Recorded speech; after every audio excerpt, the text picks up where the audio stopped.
அறியாமை என்னும் இருளை நீக்கி மெய்ஞான ஒளி வீசும் ஆன்ம ஞான தீபம் உங்களை அன்புடன் வரவேற்கிறது. இறை தேடலிலும் ஆன்மீக பயணத்திலும் எம்மோடு இணையுங்கள்.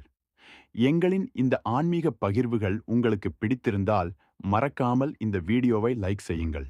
தொடர்ந்து எங்களோடு பயணிக்க சப்ஸ்கிரைப் செய்து ஆதரவு தாருங்கள். நாம் எல்லாரும் ஒரு நேரத்தில் இந்த கேள்வியை கேட்டிருக்கலாம். கோவிலுக்கு போவது ஏன்? இது ஒரு வழக்கம்தானா?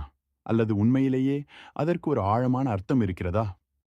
இன்றைய வீடியோவில் நாம் கோவில் செல்லும் காரணத்தை ஒரு புதிய கோணத்தில் பார்க்கப் போகிறோம். பலர் சொல்வது என்ன? கடவுள் நம்முள் இருக்கிறார். ஆம், அது உண்மைதான். ஆனா ஒரு கேள்வி, நம்முள் இருக்கும் அந்த சக்தி எப்போதும் அதே அளவிலேயே இருக்கிறதா? இல்லை. நம்முடைய மனநிலை, எண்ணங்கள், சூழல் இவையெல்லாம் அந்த சக்தியை பாதிக்கிறது. ஒரு சிம்பிள் எக்ஸாம்பிள் பார்க்கலாம். நமது மொபைல் ஃபோனை எடுத்துக்கொள்வோம். அதில் அதிகமான அன்னெசசரி ஆப்ஸ், ஸ்டோரேஜ் ஃபுல். பேக்ரவுண்டில் நிறைய ப்ராசஸ் ரன் ஆகுது அப்படின்னா என்ன ஆகும்? ஃபோன் ஸ்லோ ஆகும், ஹேங் ஆகும், சில நேரம் ரெஸ்பாண்ட் கூட செய்யாது. அதே மாதிரி தான் நம்ம மனசும். நம்ம வாழ்க்கையில் தினமும் stress, anger, fear, jealousy, over thinking இந்த எல்லாம் ஸ்லோலி நம்முள் சேர ஆரம்பிக்கும்.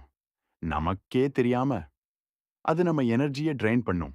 இதுதான் காரணம். சில நேரம் நம்மளே நம்மால ஹேண்டில் பண்ண முடியாத நிலை வருது. அப்போ இங்கதான் கோவிலின் முக்கியத்துவம். கோவில் என்பது வெறும் கட்டிடம் இல்ல. அது ஒரு எனர்ஜி ஃபீல்ட். அங்க மந்திரங்கள், மணி ஓசை, தீபம், அகர்பத்தி வாசனை, பாசிட்டிவ் வைப்ரேஷன் இந்த எல்லாம் சேர்ந்து ஒரு பவர்ஃபுல் அட்மாஸ்பியர் உருவாக்கும்.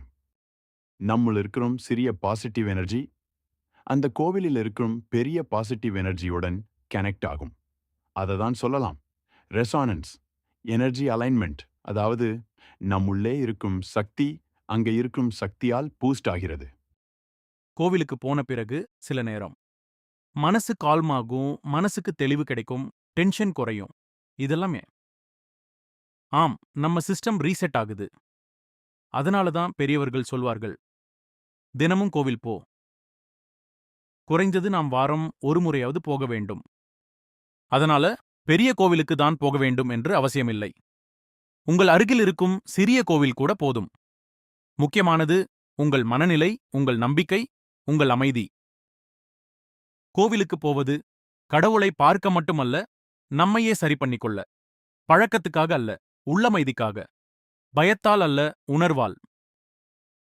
நம்ம வாழ்க்கையில எவ்வளோ பிஸி ஆனாலும் ஒரு சில நிமிடங்கள் எடுத்துக்கொண்டு அருகில் உள்ள கோவிலுக்கு சென்று நம்ம மனதை ரீசார்ஜ் பண்ணிக்கொள்ளுங்கள். இன்றைய காலத்துல நம்மள பலருக்கு கையில இருக்கிற மொபைல் போனில் சார்ஜ் இல்லாம வாழ முடியாத மாதிரி, பாசிட்டிவ் எனர்ஜி இல்லாமல் மன அமைதியோடு வாழ முடியாது. ஆன்ம ஞான தீபம் சேனலுடன் இணைந்தமைக்கு மிக்க நன்றி. இந்த வீடியோ குறித்த உங்கள் கருத்துக்களை கீழே உள்ள கமெண்ட் பகுதியில் பதிவிடுங்கள். எங்களின் அடுத்தடுத்த பதிவுகளை காண சப்ஸ்கிரைப் செய்து ஆதரவு தாருங்கள். மீண்டும் அடுத்த வீடியோவில் சந்திப்போம். நன்றி.